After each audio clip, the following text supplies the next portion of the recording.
Hello, I'm Glenn, Head of Development for all of the Co-op Matters software products, and I'm here today to show you how quick, simple, and effective it is to use our software to perform your dwelling unit inspections. I hope you enjoy, and if you have any questions, please feel free to reach out to us anytime.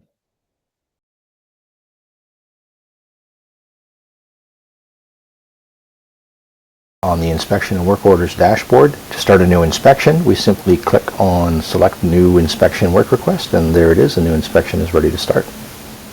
The software can perform various inspection types around your property. Today we're going to be focusing on dwelling unit inspections. So we'll go to Work Type and select Field Work. We will go to Action Type and select Dwelling Unit Inspections. Our form category will be, let's say, a move-in inspection. Form selection, we're doing the full dwelling unit. It'll automatically input the current date time for your inspection.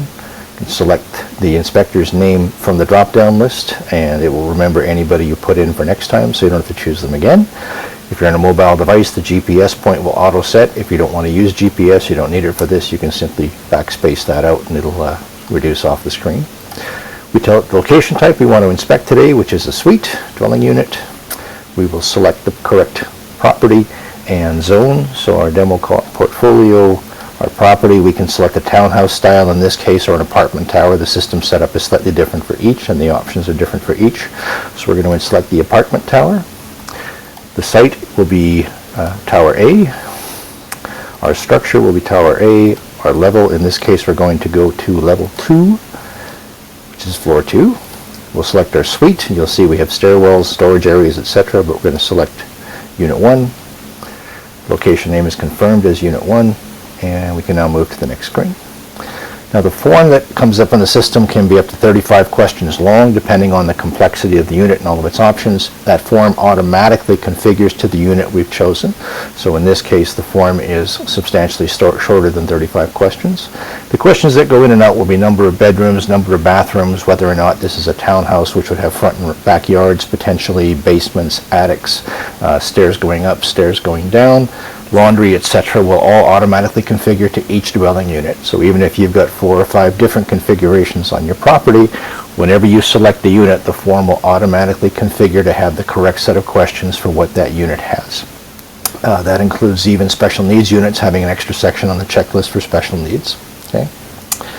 So from here, if we want to put in a description of the location, we can. It's optional. We will now select a condition rating for each question on the form, and that condition rating will help you to determine your priority and how serious a concern you may have found, or it can indicate that there are no concerns and no action is required for this unit. All smoke detectors and CO sensors have passed. You'll continue going down on the list, choosing etc. For each one. You choose to take pictures or add pictures to the inspection. Whether you found a problem or not, you're still able to document it with a picture so you can show that it was in good shape as compared with showing it's broken, whatever you need to do. So we simply unlock. If we want to pull from file, we'll select the camera and the camera will activate, or we can pull from file when we're on a regular computer. I'm on a Chromebook right now. Once the picture's in place, you'll see you have the option to draw with 7 different colors. So if you want to highlight exactly where the concerns are, you can simply use your fingertip or your mouse to show exactly what worries you. If you've got more than one issue, you can draw and indicate where the concern is, like so. So you can document up to 7 problems per photo, and you'll be allowed anywhere from 1 to 5 photographs per question, depending on the complexity of the question. You're also able to make notes or concerns for any item that you're inspecting and indicate that it seems all good, or it's perfect, or it's got some minor issues, and you can describe your concerns here in the box. So this would just be a matter of putting in the text for anything that you'd like to say, just like so. That's the process of documenting each question. The question, as I mentioned, will vary depending on the complexity of the unit and the exact features. So here you'll simply go down the list, going question by question, answering each one. You'll see the questions are worded to provide you with basic hints and suggestions as to what you should be checking, and you can go through and document whatever it is that you see or find. So once we go through the form and fill in the required questions, we can then move on to the next part of the process. So again, the number of questions will vary depending on the unit's configuration. On the next page, we'll see there's a spot for any final comments and photographs you want to document that perhaps there was something you found not covered by a question on the form. You can document them here. You'll then determine if you believe the inspection is all clear, no further actions, no follow-up is required, everything is good, or you can indicate that no, things are not all clear and there is some follow-up action required. You can then set a status for how serious the correction status is and what status the system is at. So you can say that serious issues were identified, minor issues were identified, the area is completely unsafe to enter with caution, or correction action has started. This can be updated as repairs and minor issues are corrected, and you can continue to update the status until all issues are corrected and everything is perfect. So in this case, we're going to indicate that minor issues were identified. We can choose to start a work request now to follow up on the repairs, or we can choose to do this later. If we're still standing in the members unit, we'll probably want to do that later, but I'm going to activate it now just so you can see how it works. So I'm going to say that I would like to open a work request and start one now. I simply say yes, and now the form will expand to include another page, which is the work order itself. Here we can collect signature by touch pen or mouse for the inspector to sign off on the inspection, and the occupant also to sign off on the inspection. So this will allow you to collect that information and document the inspection has been completed properly. Occupant's name goes here. This is the occupant who's actually present while you're doing the inspection. If no one is present, you can simply put no one present in the box. Here's the last choice. You will choose to send a copy to the occupant, yes or no. If you would like to send a copy of the inspection over to the occupant's email now, simply select yes, and it will automatically email to their contact information that's already in the system. If you don't want to send it now, you can send it any time down the road once you've polished up the inspection, finished up the work order, whatever it is you need to do.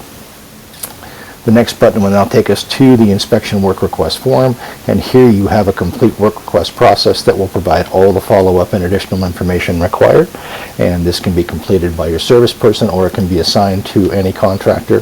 One of your staff will be assigned the follow-up, and again from here you can input any additional details, any additional photographs for the contractor to see, and then you can now indicate that whatever work is required, such as just repairs, etc.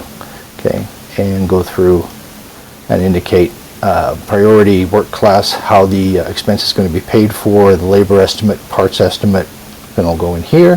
If a PO number is required, and the PO number can be entered here. Any additional comments, status of work on the program, and who you're going to assign it to, whether you're going to assign it to your internal service team or any contractor that you've put into the system in your contractor list. You can now indicate this is not fully resolved and will require completion. Sign-off can be provided once the work has been completed, inspected, and certified as acceptable. Final items here, your next action type, what's going to happen next on this work order, whether it's going to be create a purchase order, complete the required repairs, or inspecting the completed work. So we're going to put down complete required repairs. You can assign it to whoever's going to take care of that, set a next action date for when that should be happening, and next action notes for exactly what's required. Hit save, and you've completed your inspection and created a work order for the corrections as required. The system now reopens to complete another inspection, so if you're going through doing units today, you can move from one to the next quickly. The form is ready to go for the next unit as soon as you put in the details.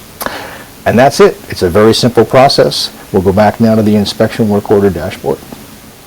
Alright, so here we are back on the inspection and work order dashboard. As soon as we hit save, the inspection was filed and saved to the web. It's now available in all reports. It's available in the calendar as scheduled work.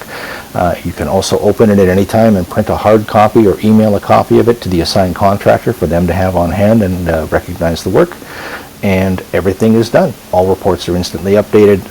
That's the complete process from start to finish. I hope you've enjoyed this video. And if you have any questions, just look at the links below and feel free to reach out to us with anything you'd like to see, or if you're looking for a full demonstration of the software, again, reach down to the links below and let us know. We'd be happy to give you that. Thank you so much.